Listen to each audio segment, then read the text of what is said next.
Teenmar Mallanna comments పై Congress senior leader Jana Reddy react అయ్యారు. కులగణలో తన పాత్రే లేదని తేల్చి చెప్పారు. మల్లన్న వ్యాఖ్యలకు తాను ఎందుకు రియాక్ట్ కావాలని ప్రశ్నించారు. గాలి మాటలు మాట్లాడితే కుదరదని, తనను తిట్టినా పట్టించుకోనంటూ చెప్పుకొచ్చారు. మల్లన్న వ్యాఖ్యల్లో ఎవరి పాత్ర ఉందో ఇన్వెస్టిగేషన్ చేసి ప్రజలకు తెలియజేయాలన్నారు. ఇక తాను ప్రత్యక్ష రాజకీయాలకు దూరంగా ఉంటానని, పార్టీ ఏమైనా సలహాలు అడిగితే ఇస్తానన్నారు జానారెడ్డి. ఖండించకుండా పోతే సమర్థించాలి కదా, అది ఏందో అడిగి తెలుసుకోండి. వాళ్ళని సమర్థిస్తలేరు, ఖండిస్తలేరని అందుకనే వాళ్ళని అడిగి తెలుసుకోండి. సార్ మిమ్మల్ని పదే పదే తీన్మార్ మల్లన్న టార్గెట్ చేస్తున్నా, పార్టీ ఎవరు రెస్పాండ్ అవ్వట్లేదు. ఎవరు ఏమనుకున్నా కూడా ప్రజలు అర్థం చేసుకుంటారు. లేదా పాత్రదారులు ఎవరు వాళ్ళు తెలియజేస్తారు. మిమ్మల్ని ఎందుకు టార్గెట్ చేస్తా ఉన్నారు తీన్మార్ మల్లన్న?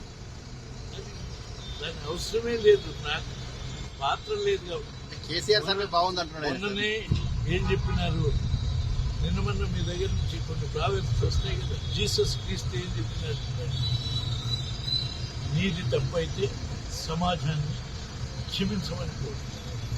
నీది తప్పు కాకపోతే ఎవరైనా నీ కొరకు ఎవరైనా తప్పు చూసినా లేకపోతే వ్యతిరేకించినా క్షమించు అనేటువంటి ఆ గుణం కలిగిన వాడే సమాజానికి న్యాయం చేస్తారు. అటువంటి ఆలోచన విశాల దృక్పథం కలిగి ఉండి నేను ప్రయాణం క్షమించేస్తారా? మీరు తీన్మార్ మల్లన్న క్షమిస్తారా? ఎవరిని నేను ఖండించేది లేదు, దండించేది లేదు, అనేది లేదు. ఎవరు వాళ్ళకు ఉన్నటువంటి అనుమానాలను, అపోహలను, అర్థాలను బట్టి ఏదైనా అనుకుంటే నేను దాంట్లో పార్ట్ కాదు, నేను పార్టిసిపేట్. రెండు, నన్ను ఎవరన్నా తిట్టినా కూడా నేను పట్టించుకోను, ప్రజలే పట్టు. సర్వే విషయం చెప్పండి. కేసీఆర్ సర్వే బాగుంది అంటున్నాడు, లెక్కలే బయటికి రాలేదు, బాగుందని చెప్తున్నాడు. ఎట్లా కూడా వచ్చింది? ఆ విషయాలన్నీ చెప్పడానికి నేను వెయిట్ చేయను.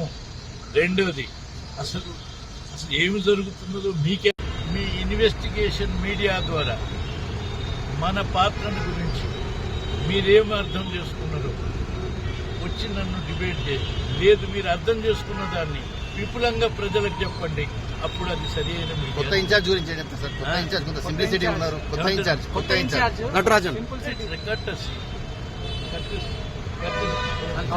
అయితే ఇది సహజం కదనయా. మీ గాంధీ భవన్ నుంచి ఇంకోరు మారుతారు, ఇంకోరు వస్తారు, ఇంకోరు మారుతారు, వస్తారు. Routine course. Sir active politics లో ఇంకా ఎంతకాలం ఉంటారు మీరు? దాని గురించి ఏం చెప్తారు? యాక్టివ్ పాలిటిక్స్ లో లేని, ఓకే, యాక్టివ్ పాలిటిక్స్ లో లేనిప్పుడు నేను ఏమైనా సరే ఇన్నాళ్ళు నన్ను ప్రేమించిన, గౌరవించిన ప్రజలందరికీ కానీ, మిత్రులందరికీ కానీ, లేక పరిపాలన చేస్తున్నటువంటి వాళ్ళు కానీ, మనందరికీ తెలిసిన వాళ్ళుగా అవసరమైతే వాళ్ళు కోరితే సలహా ఇస్తారు, లేకుంటే లేదు. మీరు ప్రత్యక్ష రాజకీయాలకు దూరం ఇక. ప్రత్యేక